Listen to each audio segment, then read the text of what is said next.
সকাল থেকে থম ধরে বসে আছে শওকত, কটমট করছে ক্ষুব্ধ মুখ। তনিমা ঘরে এলেন তখনই, স্বামীর চেহারা দেখে ফোঁস করে শ্বাস ফেললেন। পায়ের শব্দ পেয়ে তাকালেন ভদ্রলোক, থমথমে কণ্ঠে শুধালেন, কি? ছেলের কাছে কোনো উত্তর পেলে? তনিমা কালো মুখে মাথা নাড়ালেন, দুপাশে বললেন, বলতে গেলাম তাড়াহুড়ো দেখিয়ে চলে গেল। যাবেই তো, ওর আর কি, কাউকে তো আর মানে না। পুলিশ অফিসার হয়ে নিজেকে খুব লায়ক ভেবে বসেছে। কথা যা শোনার, অপমান যা হওয়ার, সে তো আমার হলো। ছি ছি, পার্টির অতগুলো লোকের মাঝে নাসির আমাকে বলল আমি নাকি ছেলেকে সঠিক শিক্ষা দিইনি। ছি।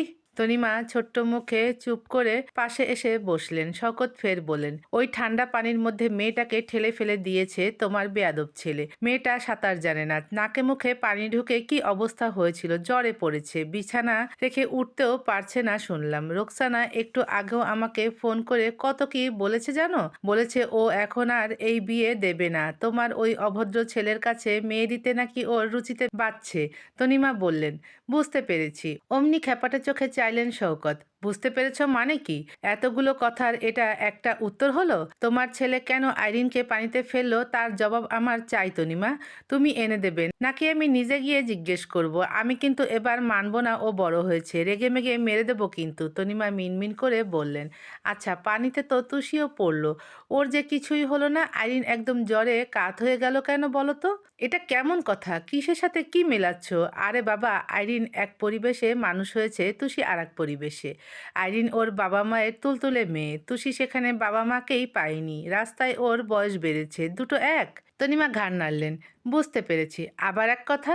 আচ্ছা চেঁচাচ্ছ কেন? এখন চেঁচিয়ে লাভ হবে? স্বার্থ বাড়িতে নেই, আসুক আমি জিজ্ঞেস করব। এখন তুমি শান্ত হও, ফ্রেশ হও, নাস্তা করো, তারপর সবাই মিলে গিয়ে আইরিনকে দেখে আসি না হয়। রোকসানাকেও বোঝানো যাবে। এখন ছাড়ো এসব। শওকত ফোঁস করে শ্বাস ফেললেন, শান্ত হলেন একটু। আচ্ছা। খুব হুলস্থুল পায়ে বাড়ি ঢুকলো অয়ন। তখন মাত্র সকলে নাস্তা করতে বসেছে। রেহনুমা ওকে দেখেই বললেন, কি রে, ফিরে এলি? অয়ন একটু অবাক হলো। দিদুনের কিছু হলে সবাই এখানে থাকবে কেন? জিজ্ঞেস করলো, দিদুন? আম্মা তো ঘরেই, কেন? অয়ন এই বিভ্রম নিয়ে দাঁড়িয়ে থাকতে পারল না। লম্বা লম্বা পা ফেলে ছুটল সবে গিয়ে। বাকিরা চেয়ে রইল, কেউ কিছুই বোঝেনি। জয়নবের নাস্তার প্লেট তনিমা একটু আগে দিয়ে গেছেন। বৃদ্ধা খেতে বসেছেন সবে। অয়ন চৌকাঠে এসেই হোঁচট খেলো দৃশ্যটাই। উদ্বেগ নিয়ে ঢুকলো ভেতরে। দিদুন, তুমি ঠিক আছো? বৃদ্ধ অবাক হয়ে বলেন, ওমা দাদুভাই, তুমি তুমি নাকি ঘুরতে গেলে? তোমার তাহলে কিছু হয়নি দিদুন? আমার আবার কি হবে? অয়নের সব গুলিয়ে গেল, মাথায় কিছুই ঢুকলো না। জিজ্ঞেস করলো, ফোন কই তোমার? ফোন তো মিন্টু ভাই নিয়ে গেছে, গেমস খেলবে বলল। অয়ন যা বোঝার বুঝলো। এতে মেজাজটা প্রচন্ড খারাপ হয়ে গেল। নিশ্চয়ই ওই পাজির বাদরামো এসব। খিটমিট করে সোজা ওর ঘরে গেল অয়ন। এসে দেখলো ঘরে মিন্টু নেই। দুবার নাম ধরে ডাকলো, উত্তর এলো না। অয়ন চোখ বুঝে শ্বাস ঝাড়লো, কঠিন গলায় বলল, মিন্টু বেরিয়ে আয়, যদি আমি বের করি খুব খারাপ হয়ে যাবে। খাটের নিচে থাকা মিন্টুর জিভ দাঁতের নিচে পড়ল। এই রে, বুঝে গেল যে। অয়ন শক্ত কণ্ঠে বলল, ভালোই ভালোই এলে কিছু বলবো না, না হলে কিন্তু। আর ডাকতে হয়নি। কাচুমাচু মুখে বেরিয়ে এলো ছেলেটা। সোজা হয়ে দাঁড়াতেও পারল না। সঙ্গে সঙ্গে কান টেনে ধরল অয়ন। মিন্টু ব্যথায় নুয়ে গেল, আর্তনাদ করে বলল, ভাইয়া, লাগছে লাগছে। মিথ্যে কথা বলেছিস কেন? ফাজলামো হচ্ছে আমার সাথে? এটা ফাজলামোর সময়? গিয়ে বলবো চাচুকে? না না প্লিজ, না, ঠ্যাঙাবে ধরে, প্লিজ বলো না। মিথ্যে বললি কেন তাহলে? কেন বললি বল? মিন্টু কাঁদো কাঁদো গলায় বলল, বলা যাবে না, নিষেধ আছে, বললে মেজো ভাইয়া ঠ্যাঙাবে। অয়নের চেহারায় ভাঁজ পড়ল। সন্দিহান কণ্ঠে বলল, ভাইয়া? ভাইয়ার কথা বললি কেন? ভাইয়া কি তোকে ফোন করতে বলেছিল? মিন্টু জিভ কাটলো ফের। হায় হায়, মুখ ফসকে সত্যি বেরিয়ে গেল তো। অয়ন কানে টান বসায়, কি বল? বলছি বলছি মেজো ভাইয়া বলেছিল তোমাকে কল করে বাড়িতে ঢুকাতে পারলে আমাকে 2,000 টাকা দেবে। তাই ভাবলাম দিদুনের কথা বলি, যাতে তুমি সাথে সাথে আসো। অয়ন স্তব্ধ ও বিস্মিত। কান থেকে হাত ছুটে গেল। অস্পষ্ট বলল, কি? সত্যি, গড প্রমিস? মুখটা ঝিম মেরে গেল অয়নের। 2 সেকেন্ড দাঁড়িয়ে রইল স্তব্ধ হয়ে। পরপর তাড়াহুড়ো করে বেরিয়ে গেল কোথাও। সিঁড়ি দিয়ে নামার সময় সামনে পড়ল ইউষা। ক্লাসে যাচ্ছে ও, কিন্তু ওকে অয়ন দেখলই না। পাশ কাটিয়ে ঝড়ের মতো আগে আগে নেমে গেল সে। বসার ঘর থেকে মা, ছোট মা ডাকলেন দুবার, থামেনি ও। হন্তদন্ত পায়ে সোজা লনে এসে দাঁড়ালো। গাড়ি নেই দেখে ধক করে নড়ে উঠল বুক। গেট খোলা আর তুষিও নেই। অয়ন হনহন করে দারোয়ানের কাছে গিয়ে দাঁড়ালো। সহসা টুল রেখে উঠে দাঁড়ালেন তিনি। গাড়ি কোথায়? কোনটা, সাদাটা? ওটা তো সার্থ বাবা নিয়ে গেলেন। সাথে তুষি ছিল? জি। অয়ন চট করে চোখ বুজে ফেলল। দুপাশ থেকে চোয়ালের হাড় ভেসে উঠল অমনি। পরপর দুম করে ক্ষুদ্র পায়ে একটা লাথি মারল গেটের পাঁচিলে। আঁতকে উঠলেন দারোয়ান। চোখ ছিটকে বেরিয়ে এলো যখন দেয়ালের গা থেকে এক টুকরো সিমেন্ট খসে পড়তে দেখলেন নিচে। হতবাক হয়ে অয়নের ক্রুদ্ধ মুখপানে চাইলেন ফের। হাত মুঠো করে দাঁড়িয়ে অয়ন, চোখ দুটো রক্তিম। এই ছেলেকে তো কোনোদিন এত রেগে যেতে দেখলেন না, আজ কেন তবে? গাড়ির গতি হিসহিসে। ডানে বামে না চেয়ে সোজা চালাচ্ছে স্বার্থ। চোখের পলকে বাড়ির সীমানা ছাড়িয়ে গেল সে। পরপর আর চোখে তুষির দিকে চাইল। মেয়েটা তখনও নিস্তব্ধ হয়ে বসে, মুখে কথা নেই, চোখে নড়ন নেই। কি অদ্ভুত, ওকে দেখে এত অবাক হলো যে নড়তেই ভুলে গেছে। স্বার্থ গালের ভেতর জিভ ঠেলে হাসলো। দু আঙ্গুল বাড়িয়ে তুষির আলাদা হওয়া ঠোঁটজোড়া মিশিয়ে বুঝে দিল হঠাৎ। অমনি নড়ে উঠল মেয়েটা, যেন ফিরল তার ধ্যান। আবার ধরফর করে চোখ দুটো ঝাপটালো। জিজ্ঞেস করলো ফ্যাল করে, আমি কি ঘুমাচ্ছি না জেগে আছি? স্বার্থ ভ্রু নাচালো। বিশ্বাস হচ্ছে না? তুষি উঠছে কল্পনায়। স্বার্থ কেন এখানে আসবে? এভাবে ওর সাথে যাবেটা কোথায়? তখনই স্বার্থ এক আশ্চর্য কাণ্ড ঘটালো। তুষির কোলে রাখা হাতটা নিয়ে চেপে ধরলো হাতে। মেয়েটা ছলকে ওঠে। ঠান্ডা স্পর্শে বুঝে যায় এটা স্বার্থই হবে। অমনি নিজের মধ্যে ফিরল তুষি। ভীষণ রাগে মাথার কোষ গনগন করে উঠল। তড়িৎ হাতটা ছাড়িয়ে নিয়ে বলল, আপনি কেন এসেছেন? তাহলে কে আসবে? অয়ন আমার সামনে দিয়ে ওর সাথে ঘুরতে যাবে এত সহজ? এর মানে তখন ওনাকে ওভাবে ঘরে পাঠানোর পেছনে আপনার হাত ছিল, আর সেই সুযোগে আপনি লুকিয়ে এই গাড়িতে এসে বসেছেন। বাহ, কি পুরুষ রে! স্বার্থ হুঙ্কার ছুড়ল মৃদুস্বরে, তুষি গাড়ি থামান, আমি নামবো। গাড়ি থামবে না। থামবে, 100 বার থামবে। আমি আপনার সাথে কোথাও যাব না। যদি না থামাই আমি চেঁচাবো। হাসলো স্বার্থ। কাঁধ উঁচিয়ে বলল, চেঁচাও, আমি ঝাঁপ দেব গাড়ি থেকে। তাও। তুষি দরজার হাতল ধরে টানলো, খুলল না। বুঝলো লক করে দিয়েছে। 2 সেকেন্ড থম ধরে চেয়ে রইল সে। স্বার্থর চোখ রাস্তায়, মনোযোগ দিয়ে ড্রাইভিংয়ে ব্যস্ত। অথচ ঠোঁটের কোণে কেমন মিটিমিটি হাসি, যে হাসিতে মেয়েটার মাথায় আগুন জ্বলে উঠল। হুট করে স্টিয়ারিংয়ে ঝাঁপিয়ে পড়ল তুষি। হুড়মুড় করে ঘোরালো এদিক ওদিক। স্বার্থ ভরকে গেল। কি করছো তুষি? অ্যাক্সিডেন্ট হবে। তুষি পাগলের মতো বলল, গাড়ি থামান, আমি যাব না আপনার সাথে। Tushi, behave your self. ততক্ষণে গাড়ির চাকা এঁকে বেঁকে গেছে। ব্যস্ত রাস্তায় যে কোনো সময় ঠুকবে কিছুর সাথে। স্বার্থ বুঝলো এ মেয়ে থামবে না। খপ করে তুষির মাথাটা ধরে এনে চেপে রাখলো কোলে। তুষি ছটফট করে উঠল, মাথা তুলতে চাইলো, আরো বেশি করে ঠেসে রাখলো স্বার্থ। ও এলোপাথারি হাত পা ছুঁড়ে বলল, ছাড়ো না মায়, লাগছে। উফ, শয়তান পুলিশ, কোন ধরনের অত্যাচারে সব? স্বার্থ শুনল না। এক হাতে গাড়ির হুইল ধরে আরেক হাতে কোলের ওপর তুষির মাথা ওভাবেই চেপে রাখলো সে। মেয়েটার ছটফটানি যখন মাত্রা ছাড়িয়ে গেল, বাধ্য হয়ে এক সাইড করে গাড়ি থামালো সে। তুষি ধরফরিয়ে মুখ তুলল, শ্বাস নিল বড় করে। ওর পনিটেইল খুলে গেছে, চুল এলোমেলো হয়ে পড়েছে সারা মুখে। দুপাশ থেকে সরিয়ে চোখ রাঙিয়ে বলল, আপনি মানুষ না আওয়ামী লীগ? এমন ভাবে কেউ চেপে ধরে? তাহলে কিভাবে ধরে? স্বার্থর কেমন কেমন হাসি দেখে তুষির আরো মেজাজ চটে গেল। ছেলেটা হাত বাড়ালো সামনের চুল গুছিয়ে দিতে। ঝটকা মেরে সরিয়ে দিল সে। লক বটন টিপে দরজা খুলতে গেলে হাত টেনে ধরল স্বার্থ। তুষি, বেশি হয়ে যাচ্ছে। হাতটা মুচড়ে ছাড়িয়ে নিল ও। সকালে কি বলেছেন আমি ভুলিনি। এরপরেও আপনার সাথে এক গাড়িতে আমি বসবো? কখনো না। মেয়েটা নেমে গেল। বিরক্ত শ্বাস ফেললো স্বার্থ। নামলো নিজেও। তুষি রাস্তা পার হতে চাইছে, তাকাচ্ছে এদিক ওদিক। এখান থেকে যাওয়ার খুব তাড়া যেন। জায়গাটা অল্প স্বল্প নীরব। লাইন ধরা কেবল গ্যারেজ আর কয়েকটা ছোট ছোট ভ্যান কাছে পিঠেই বাইক ওয়াশ করছে। পানি গড়িয়ে গড়িয়ে এসে জমেছে এক জায়গায়। স্বার্থ এসে দাঁড়ালো। তুষি, লিসেন টু মি, আমরা বাড়ি থেকে অনেকটা দূরে আছি। তুমি এখান থেকে একা যেতে পারবে না। সেটা আমার ব্যাপার, আপনাকে ভাবতে হবে না। স্বার্থ কপাল কুঁচকে বলল, অয়নের সাথে তো খুব হেসে হেসে বের হচ্ছিলে, আমার সাথে এরকম করছো কেন? কারণ আপনি মানুষটাই এরকম। উনি আর যাই করুক আপনার মতো আমাকে অসম্মান করে কথা বলে না। আপনি কেন এসেছেন, কি করতে, সেটাও আমার ব্যাপার, তোমাকে বলবো না। তুষি রেগে হাঁটা ধরলো, কোনোই চেপে ধরলো স্বার্থ। মেয়েটা দাঁত চেপে বলল, হাত ছাড়ুন। ছাড়লো না স্বার্থ। উল্টে তেজি স্বরে বলল, তুমি আজ আমার সাথে ঘুরবে। You are going for a long drive. অয়নের সাথে যেখানে যেখানে যেতে আমি তোমাকে সেখানে নিয়ে যাব, তার চেয়েও সুন্দর জায়গায় নিয়ে যাব। তাই তোমার এখন কোথাও যাওয়া হবে না। তুষি এবার ধৈর্যের খেই হারালো। ঝট করে ঘুরেই স্বার্থর পেট বরাবর প্রকাণ্ড ঘুষি মারল সবেগে। কিন্তু স্বার্থর পাহাড়ের মতো শরীরটা এই আঘাত টেরও বোধহয় পেল না। একটু ভাঁজ হলো না, পিছিয়ে গেল না, বরং অমন শক্ত হয়েই একই রকম দাঁড়িয়ে রইল সে। তুষি আহাম্মক বনে গেল। ওর এই ঘুষি খেয়েই তো বস্তির মতিন ৪ হাত দূরে ছিটকে গিয়েছিল। নির্বোধের মতো চোখ ঝাপটায় মেয়েটা। এবার গায়ের জোর আরো বাড়িয়ে স্বার্থর বুকে ফের আরেকটা ঘুষি মারল। দুহাতে ধাক্কা দিল সজোরে। বিধি বাম, এক ফোঁটাও নড়ল না স্বার্থ।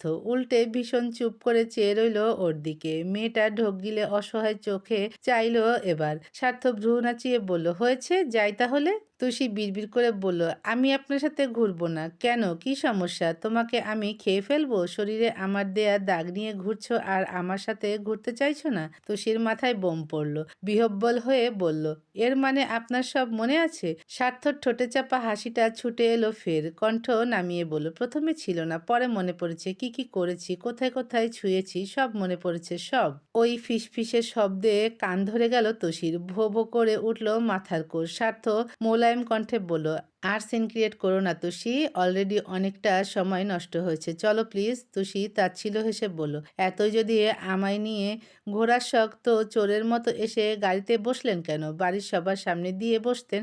যখন সময় হবে বসবো, তোমার ইচ্ছা অনুযায়ী আমি কাজ করব না। তুষির মাথা ফের তেতে গেল।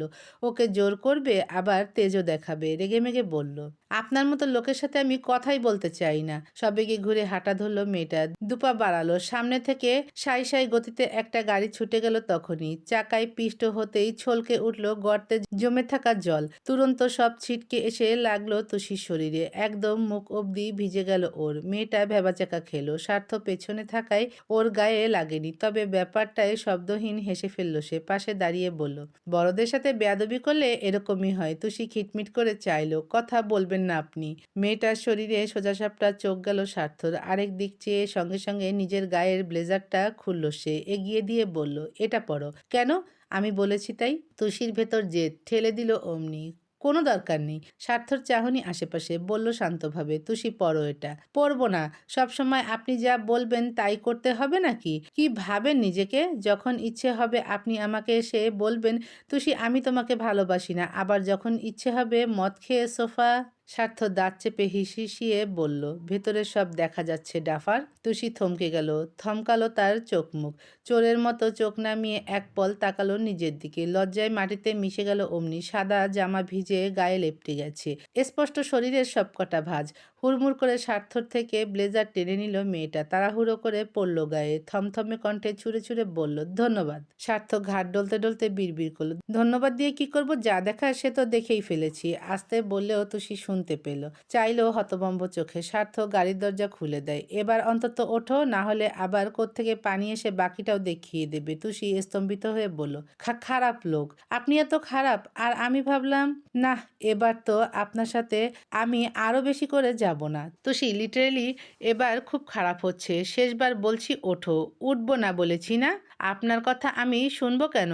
আমি কি আপনার? স্বার্থ চেঁচিয়ে উঠল মাঝপথে, চুপ ইডিয়েট! আর একটা কথা বললে কাল নেশায় যা যা করেছি আজ সজ্ঞানে করবো সেসব। ঘাড়ের এই পাশটাও কিন্তু আর আস্ত থাকবে না। তুষি বনে গেল। স্বার্থ ধমকে বলল, ওঠো। ওই বাজখাই মেঘমন্দ্র ধমকে লাফ দিয়ে উঠল ওর বুক। আর গাইগুই করলো না, চুপচাপ বসলো গাড়িতে। ঠোঁট ফুলিয়ে শ্বাস ফেললো স্বার্থ। একটা যুদ্ধ করলো বোধ হয়। এই চোরের এত জেদ! দরজা আটকে নিজেও ঘুরে গিয়ে সিটে বসলো সে। ওর পকেটের ফোন সেই থেকে ভাইব্রেট হচ্ছে। স্বার্থ জানে কে কে কল করবে এখন। হয় অয়ন, নয় বাড়ি থেকে কেউ, আর না হয় শরীফের কল। গত 2 দিন স্বার্থ থানায় যায়নি, আজকেও যাবে না। আজ তো মেয়রের আসার কথা ছিল, সেজন্যই কি? গাড়ির ইঞ্জিন চালু হলো ফের। চলতে চলতে আর চোখে এক পলতসিকে দেখলো সে। মেয়েটা থমকে বসে আছে। মুখে টু শব্দও নেই, যেন পৃথিবী থেকে ধ্যান জ্ঞান তুলে নেওয়া বেদুইন। স্বার্থ দাঁতে ঠোঁট কামড়ালো, হাসলো নিঃশব্দের। হুইল ঘোরাতে ঘোরাতে 2 লাইন গাইলো, চেনা শোনা চোখের চাহিদায় ধীরে ধীরে আলাপ চারিতায় এলোমেলো চিন্তার আসরে দেখা হলো মেঘের বাসরে, জানতে কি বাকি আর কারো, মানতে কি প্রমাণ চাই আরো, গালে চোখে ঠোঁটে তোর আমি চুমু এঁকেছি সবচেয়ে দামি। তুষির নিভন্ত চোখ চমকে যায়, শিউরে ওঠে শরীরটা, লজ্জায় হাঁসফাঁস করে তড়িৎ চিবুক নুইয়ে নিল সে, শিরদাঁড়া সোজা করে পুরন্ত ঠোঁট টিপে চোখ নামিয়ে রইল। এ কি গান!